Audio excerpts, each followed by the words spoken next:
Hi, this is June. In this video, we are going to react to the video "Does the Bible Support Slavery?" by Father Casey of Breaking in the Habit. In that video, Father Casey says the Bible does not. But we'll see. So, without further ado, let's watch his video with my comments added to it.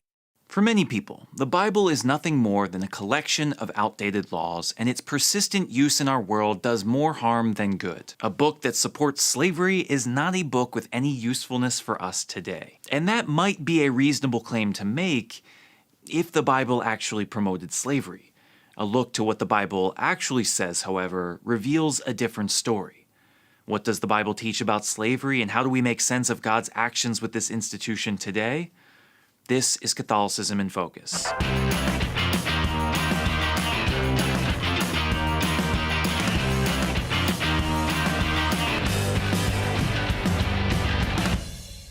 On the surface, yes, the Bible appears to support the institution of slavery.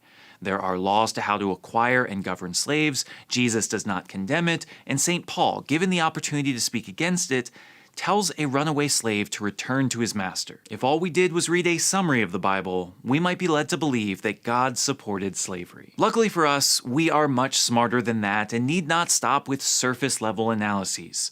We can find the texts themselves, we can read them within their context, and we can come to the very obvious conclusion that what the Bible allowed 2,500 years ago is very different from what we've seen in the modern era. When most people talk about slavery, they're thinking about chattel slavery, the forced servitude of human beings through kidnapping. In the African slave trade of the 17th and 18th centuries, human beings were treated as worthless property, subject to anything and everything the owner wanted of them. This is nothing like the slavery mentioned in the Bible. For one thing, the book of Exodus expressly forbids kidnapping for any reason. A kidnapper, whether he sells the person or the person is found in his possession, shall be put to death. Yeah, that sort of thing was not tolerated. Wait.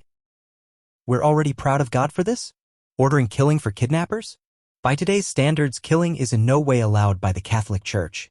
God, if he is laying down the foundations of proper morality in this period of time, is surely setting a wrong example. This shouldn't come as a surprise, though. We already know God uses death as punishment for so many things: missing the Sabbath, worshiping other gods, doing homosexual acts, practicing witchcraft, and so on. Anyway, this is not the topic of discussion, so let's move on. Buying and selling slaves was permitted once someone was already a slave, but you couldn't just take a human being and sell them to another person as property. Rather, the vast majority of slaves in that time ended up that way not by force, but by choice, would sell themselves, particularly their labor, in placement of what was owed. It seems what Father Casey is trying to defend here is the enslavement of the Jews, not slavery in general. An example of this can be seen at the end of the book of Genesis when famine strikes. Hungry and unable to pay for food, the Egyptians come to Joseph with only themselves to sell. "Why should we and our land perish before your very eyes? Take us and our land in exchange for food, and we will become Pharaoh's slaves and our land his property. Only give us seed that we may survive and not perish, and that our land may not turn into a waste." They weren't forced into servitude, but chose it themselves as a means of survival. Yup, it seems that's what he's defending here. There were, of course, some that became slaves as a result of war, but that still is quite different from simply kidnapping the weak and forcing them into servitude. Enemy combatants are always treated differently than civilians. That being said, even if someone became a slave due to war, this did not give the owner license to treat them however he chose, as seen in modern conceptions of slavery. Rather, even in servitude, slaves retained rights and dignity. Exodus 21 states, "When someone strikes his male or female slave in the eye and destroys the use of the eye, he shall let the slave go free in compensation for the eye. If he knocks out a tooth of his male or female slave, he shall let the slave go free in compensation for the tooth." You heard that right. If a slave is maimed or hurt, he or she was due their freedom.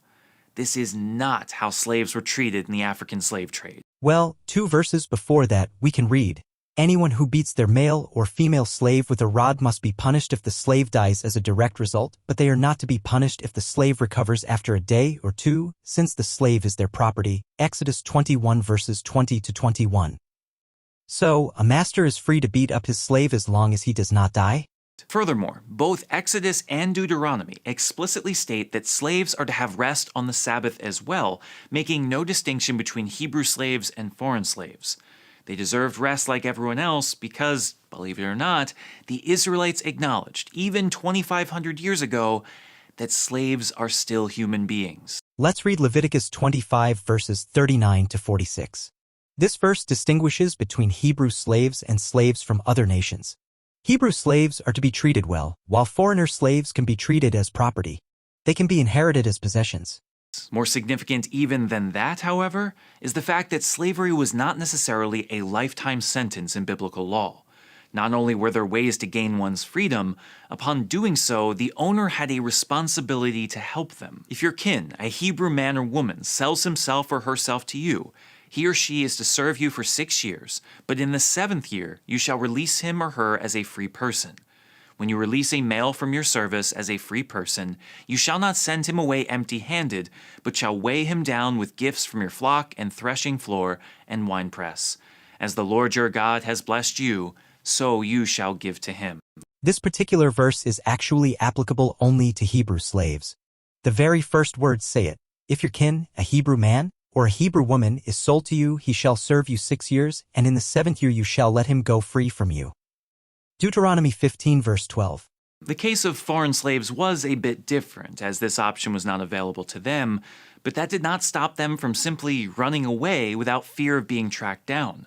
In the event that they found shelter in another's home, Deuteronomy states, "You shall not hand over to their master any slaves who have taken refuge with you from their master." Again, this is nothing like modern slavery.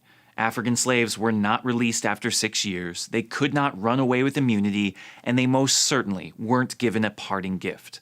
Again, Leviticus distinguishes between Hebrew slaves and slaves from foreign lands. You may buy male and female slaves from among the nations that are round about you, and they may be your property.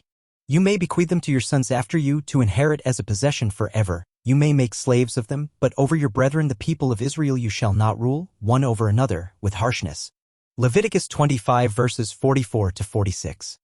Modern slavery and biblical slavery are two very, very different institutions. What's different is actually slavery of fellow Israelites and slavery of people from other nations. And yet, that is not to say that this form of slavery is necessarily a good thing either. Claiming to be better than the African slave trade is a pretty low bar. What can we expect from Yahweh actually? He has ordered killings. He himself supposedly drowned the whole world. He has commanded wars, ordered the Israelites to rob and enslave its war victims and take the female virgins of the nations they have defeated. All this presumably without talking personally to the nations they are trying to wage a war against. Supporting even this institution is problematic. That is, if the Bible actually supported it. Oh yes, it did. God gave commands such as, "Thou shalt not kill, thou shalt not steal, thou shalt not covet." God did not give commands like, "Thou shalt not enslave," or "Thou shalt not treat any other human as property." Why? If God truly was against slavery, he should have taught against it and called for its abolition instead of making laws on how to carry it on. What's often overlooked in discussions like these is that there is a big difference between supporting something and merely tolerating it.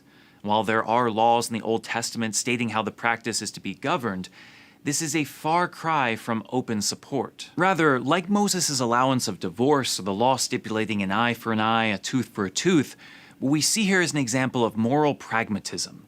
It's not the will of God, not something that humanity should seek, but also not something our frail humanity was able to avoid at the time. Rather than futilely attempting to ban it, it was far more practical to focus attention on regulating it. You shouldn't get divorced, for marriage is a covenant, but if you must, do it in this humane way. You should not use violence to solve your problems, but since you're going to seek justice in that way, just don't go overboard. Let your retaliation be equal to the damage incurred, no more. And you shouldn't own another human being, but if they owe you a debt and wish to pay it off through servitude, be sure to treat them with respect and care. Really? Did God teach the ancient Israelites to act humanely? Did he not order the killing of non-virgins? And how are they to be killed? By stoning? Deuteronomy 22 verses 13 to 20. Side note, there was no command to punish men with multiple wives and concubines. He only gets punished if he has sex with a married woman. Why? Because she is already married. She is already the property of another man. It disrespects the man. You know why Christians are divided over divorce, why Catholics use to allow death penalty, why there is discussion of God's support of slavery in the Bible. Well, at least, as far as slavery is concerned, God never made a clear command to abolish it, but instead gave laws on how to carry it on. At no point in the Bible, in either testament, do we find evidence of God giving an endorsement of this behavior. The closest we might point to is St. Paul, an apostle, insisting that a runaway slave return to his master, but even in that situation, it's clear that he hopes for change. In his letter to the slave owner, he writes, "Perhaps this is why he was away from you for a while, that you might have him back forever, no longer as a slave, but more than a slave, a brother, beloved especially to me, but even more so to you, as a man and in the Lord." St. Paul didn't denounce the institution as a whole, but clearly wanted to reform it from within. This only shows that even in the New Testament, they view slavery as something acceptable, not something to be abolished. It's for this reason that the far more logical conclusion, when taking the Bible as a whole, is that God found the institution of slavery repugnant.